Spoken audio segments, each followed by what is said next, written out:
भौतिक संपदाओं का बंटवारा तो अधिकार पूर्वक हो सकता है, लेकिन आध्यात्मिक संपदाओं का बंटवारा कभी अधिकार से नहीं होता, वो समर्पण से होता है, वो श्रद्धा से होता है। इसलिए भगवान श्री कृष्ण ने कहा श्रद्धावान लभते ज्ञानम, श्रद्धावान व्यक्ति ही ज्ञान का लाभ ले सकता है, विनम्र व्यक्ति ही ज्ञान का भक्ति का लाभ ले सकता है। अन्यथा कोई जो सोचे कि हम गुरु जी के शिष्य हो गए, जैसा कि आजकल बहुत लोग लड़ता है, गुरु जी हमको ये पद क्यों नहीं देंगे, महंत हमको क्यों नहीं बनाएंगे, अगवा हमको क्यों नहीं बनाएंगे, आचार्य हमको क्यों नहीं बनाएंगे।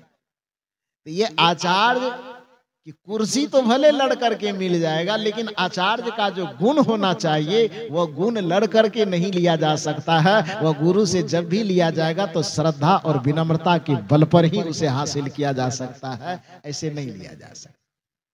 तो भौतिक और आध्यात्मिक संपदा में ये अंतर है कि भौतिक संपदा अधिकार पूर्वक लिया जा सकता है, लेकिन आध्यात्मिक संपदा विनम्रता और समर्पण के अलावा लेने का कोई उपाय नहीं है। भगवान शिव ने माता पार्वती से कहा कि जिस शांति का मैं अनुभव कर रहा हूं, जिस शांति के रास्ते को मैंने पाया है, तो तुम इस दावे को ठोक करके कि हम आपकी पत्नी है इसीलिए हमको क्यों नहीं दिए, ऐसा नहीं हो सकता। आज तक उस पथ के विषय में, उस धर्म के पथ के विषय में, ध्यान के पथ के विषय में, शांति के सुपथ के विषय में तूने कभी पूछा नहीं पार्वती। आज पूछ रही हो तो चलो मैं बता देता हूं। आज पहली बार तुम्हारे मुंह से सुना हो कि आप ये क्या कर रहे हैं, और जब मैं बता रहा हूं तो तुम ये कह रही हो कि हमें क्यों नहीं बताए। तो आज तुम्हारे मन में जिज्ञासा पहली बार प्रकट हुई है। और याद रखना, साधना में, भक्ति में, ध्यान में सिद्धि पाने के लिए, सत्संग में सिद्धि पाने के लिए सबसे पहला स्टेज है जिज्ञासा का उत्पन्न होना। जिज्ञासु होना पहली शर्त है। संतों के पास जब आप जिज्ञासु बन करके जाते हैं, ये अभी जो आप बैठे हैं ये जिज्ञासु का ही लक्षण है। लेकिन आजकल अधिकांश लोग गुरु के, संत के पास में भी जिज्ञासु बन करके नहीं जाता है, बल्कि वो जांचकर्ता बन करके जाता है। जानने की इच्छा से जाता है, जांचने की इच्छा से जाता है।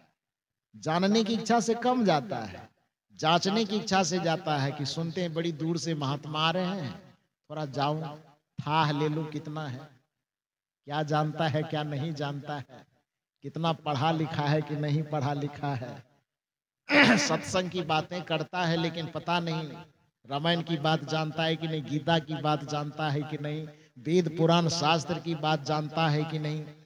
देखिए, वेद पुराण शास्त्र कथा कीर्तन को जानना बहुत अच्छी बात है, लेकिन सत्संगी होने के लिए, सत्संग को जीवन में धारण करने के लिए वेदज्ञ होना, शास्त्रज्ञ होना, पंडित होना, विद्वान होना कोई आवश्यक नहीं है, बल्कि सत्संगी होने के लिए हृदय का सरल होना और मन का मुक्त होना विषयों से, भोगों से, वासनाओं से, यह परम आवश्यक है।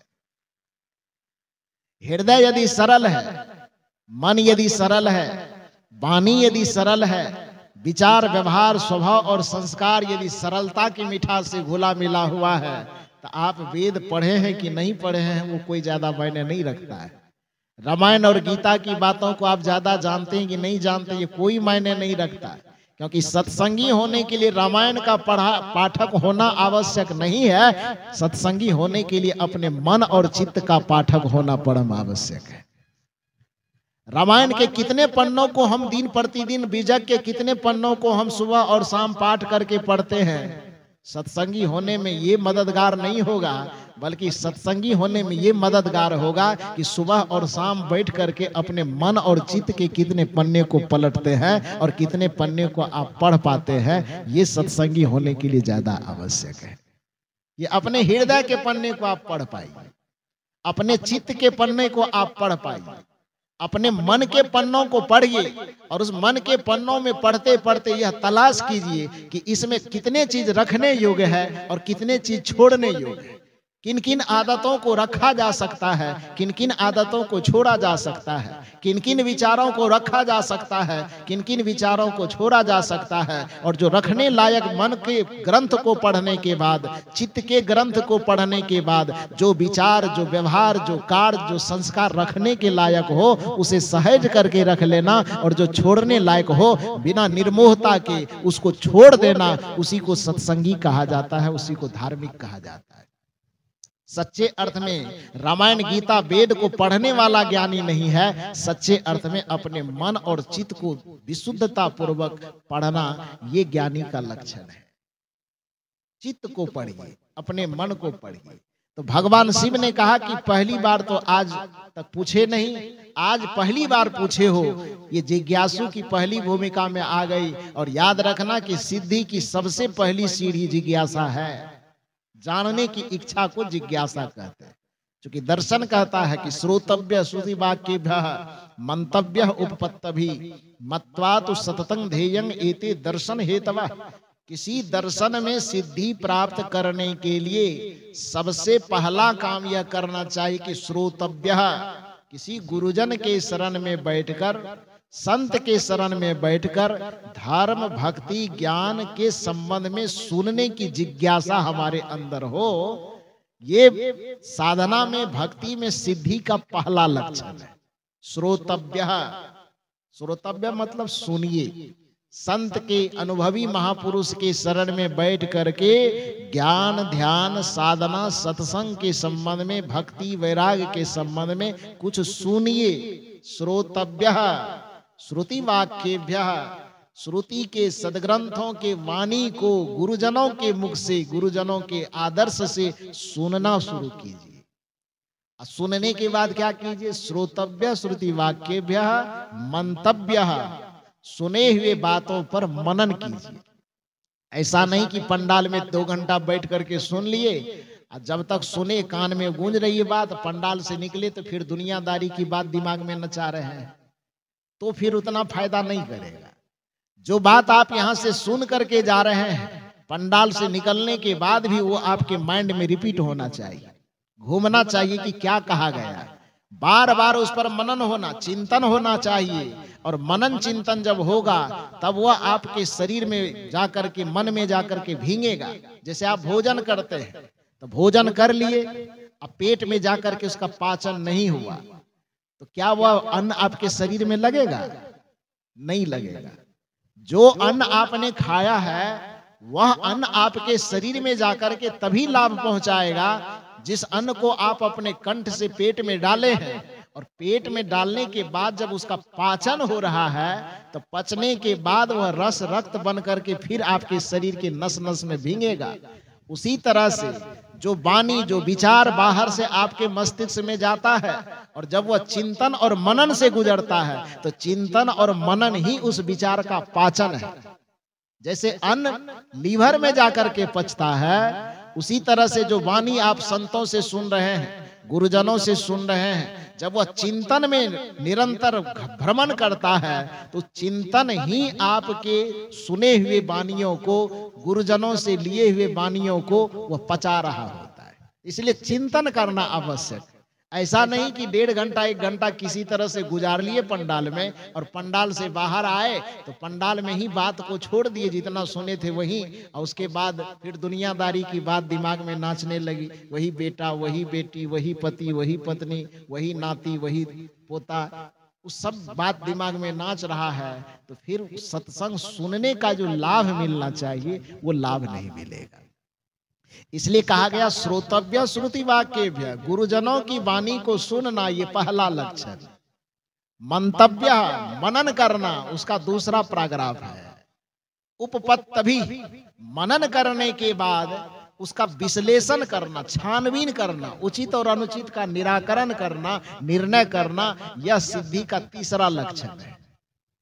श्रोतव्य श्रुति वाक्येभ्यः पहला लक्षण, मंतव्य, मनन और चिंतन करना दूसरा लक्षण, उपपत्तभि, व्याख्या करना, विश्लेषण करना, गलत और सही को समझ करके जो गलत हो छोड़ देना और जो सही है उसको मान लेना, ये तीसरा लक्षण। अब मत्वा तु सततं ध्येयं, मनन करने के बाद जो आपका उचित लक्ष्य है, उस लक्ष्य में जो सहयोगी बन सके, उस सहयोगी को अपने जीवन में धारण कर लेना, यह चौथा लक्षण है। और ये चारों लक्षण यदि भक्ति के आप में सिद्ध हो गए तो उसकी अंततः सिद्धि होगी, उसमें सफलता मिलेगी, उस सफलता से कोई रोक नहीं सकता है। तो भगवान शिव ने माता पार्वती से कहा कि आज पहला लक्षण तो तुम में दिखाई दे दिया कि तूने पूछा, जिज्ञासा हो गई, जानने की इच्छा हो गई कि आप जो आंख बंद करके बैठने से क्या मिलता है, और जो मिलता है तो हमें क्यों नहीं बता रहे हैं। तो आज पहला चीज तो आपके अंदर मैंने देख लिया कि आप पूछी तो कम से कम कि क्या कर रहे हैं, जिज्ञासा तो प्रकट किए। तो हे पार्वती, आज पहली बार मैं तुम्हें बता रहा हूं। इतना दिन से साथ में रहे, नहीं बताए, क्योंकि इतना दिन से पत्नी बन करके रह रही थी। आज पहली बार शिष्य बने। शिष्य बनने का मतलब गले में कंठी माला पहनना नहीं, शिष्य बनने का मतलब कि जिज्ञासु होना। आज पहली बार जिज्ञासु बनी कि आप ये क्या कर रहे हैं, हमें भी रास्ता बताइए। भगवान शिव ने कहा कि अब रास्ता पूछ ही ली तो जान लो, दो चीज है, एक बाहर और एक भीतर। और भगवान शिव कहते, रामचरितमानस में ये पंक्ति आती है, उमा कहूं मैं अनुभव अपना, सत हरि भजन जगत सब सपना। हे उमा, हे पार्वती, आज जब तुम पहली बार पूछी हो तो ये पहली बार ही मैं तुम्हें बता रहा हूं, शायद तुम्हारे माध्यम से जगत को बता रहा हूं कि उमा कहूं मैं अनुभव अपना। एक बात ध्यान दीजिए, सदगुरु कबीर साहब की जो साधना पद्धति है वो अनुभव की साधना पद्धति है। और कुछ लोग कहते हैं कि कबीर साहब की जो साधना पद्धति अथवा विचारधारा है वह सनातन संस्कृति की सभी देव देवी देवता भगवान भगवती सबसे अलग हट करके दुनिया के समस्त विचारकों के विचार अनुमान पर आधारित है, लेकिन कबीर साहब का जो विचार है वह अनुभव पर आधारित है। दुनिया के समस्त विचारकों का विचार शास्त्र और पोथी पुराण पर आधारित है। सदगुरु कबीर साहब का चिंतन और दर्शन आत्मा के अनुभव पर आधारित है। इसीलिए सदगुरु कबीर साहब से जब पूछा गया कि आप बताइए कि आप भी एक संत हैं और आपके जैसे दुनिया में और बहुत सारे संत हैं, लेकिन उन संतों से आपके विचारों में थोड़ा बहुत फर्क दिखाई देता है। उधर के जितने लोग हैं उसमें कुछ ना कुछ थोड़ी बहुत समानता दिख भी जाती है, लेकिन आपके विचार में और उन लोगों के विचार में थोड़ा अंतर दिखाई देता है। ये अंतर का कारण क्या है? कबीर साहब ने कहा कि अंतर का कारण है। का क्या कारण? सदगुरु कबीर ने कहा कि तेरा मेरा मनवा कैसे एक होई रे। जिनके बारे में आप पूछ रहे हो और मुझसे उनकी तुलना कर रहे हो, भला बताओ कि उनका और हमारा मन, उनका और मेरा चिंतन, उनका और मेरा दर्शन भला एक कैसे हो सकता? कहा क्यों नहीं होगा? तेरा मेरा मनवा कैसे एक होई रे। का वजह तो बता दीजिए। सदगुरु कबीर साहब कहते हैं, तू कहता कागज की लेखी।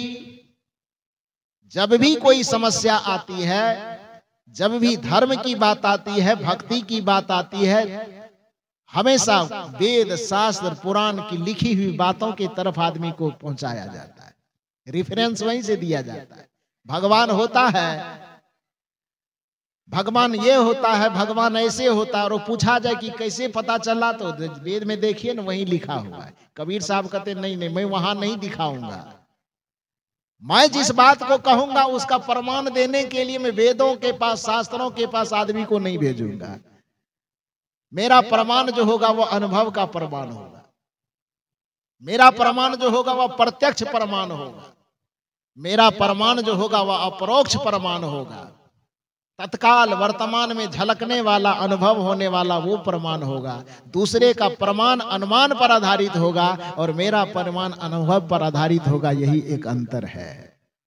तेरा मेरा मनवा कैसे एक होई रे। तो कहता कागज की लेखी। दूसरे के बारे में साहब कह रहे हैं, तू कहता कागज की लेखी, मैं कहता निज आँखन देखी, तू कहता कागज की लेखी। मैं कहता निज आँखन देखी, तेरा मेरा मनवा कैसे एक होई रे। भला बताओ कि कोई कागज की लिखी बात कह रहा है, मैं आत्मा की लिखी बात कह रहा हूं। कोई अनुमान पर आधारित बात कर रहा है और मैं आत्मा के अनुभव से निकली हुई बात कह रहा हूं, तो भला तेरा मेरा मनवा कैसे एक होई रे। और इसी अनुभववादी होने के कारण कबीर साहब को बहुत सारे अनुमानवादियों ने कहा कि ये तो भाई अलग धारा वाले हैं, इससे हम लोगों का तालमेल नहीं खाता। इसलिए सबसे अलग होने के कारण बहुत सारे लोगों ने कबीर साहब को नकारात्मक छवि बना करके दुनिया को दिखाया। कबीर साहब को नास्तिक तक कह दिया कि भगवान वगैरह नहीं मानता है। लेकिन यदि भगवान शिव की यह वाणी आप रामचरितमानस में सुने, उमा कहूं मैं अनुभव अपना कि अनुमान अपना। भगवान शिव क्या कह रहे हैं? उमा कहूं मैं अनुभव की बात कर रहे हैं कि अनुमान की बात कर रहे हैं? और अनुभव की धारा किसकी है? कबीर साहब की। तो भगवान शिव से कबीर दूर हैं कि दूसरे लोग दूर हैं? थोड़ा मेरी बात आप समझ पा रहे हैं मैं क्या कह रहा हूं? अनुभव की जो धारा है वह सदगुरु कबीर साहब की धारा है। और जिनका भी मैं नाम लेना नहीं चाहता, वो आप लोग समझदार हैं, समझते चले जाएंगे। कबीर साहब के अलावा जितने लोग हैं वो पोथी पुराण की बात करने वाले हैं, वेद की बात करने वाले हैं, शास्त्र की बात करने वाले हैं। यहाँ पर भगवान शिव ने जो बात की माता पार्वती से, वो पोथी पतरा की बात की कि अनुभव की बात की? जी, वो अनुमान की बात की है कि अनुभव की बात की? अनुभव की बात की है। तो इस जगह पर भगवान शिव कबीर साहब के दर्शन के करीब है कि दूसरे लोगों के दर्शन के करीब है? थोड़ा जोर से बोलिए ना, आप लोग बोल नहीं पा रहे हैं। हमसे डर लग रहा है, आप लोगों की लाज लग रहा है। मुझे कोई दो सींग तो लगा हुआ है नहीं कि मुझसे डर रहे हैं आप लोग। मैं आप ही के बीच का हूं, आप ही का भाई, बंधु, मित्र, सखा हूं। मुझसे न लजाने की आवश्यकता है, न डरने की आवश्यकता। एकदम खुल करके बोलिए जो पूछा जा रहा है। और ये अभी तो प्रथम सत्र में आपसे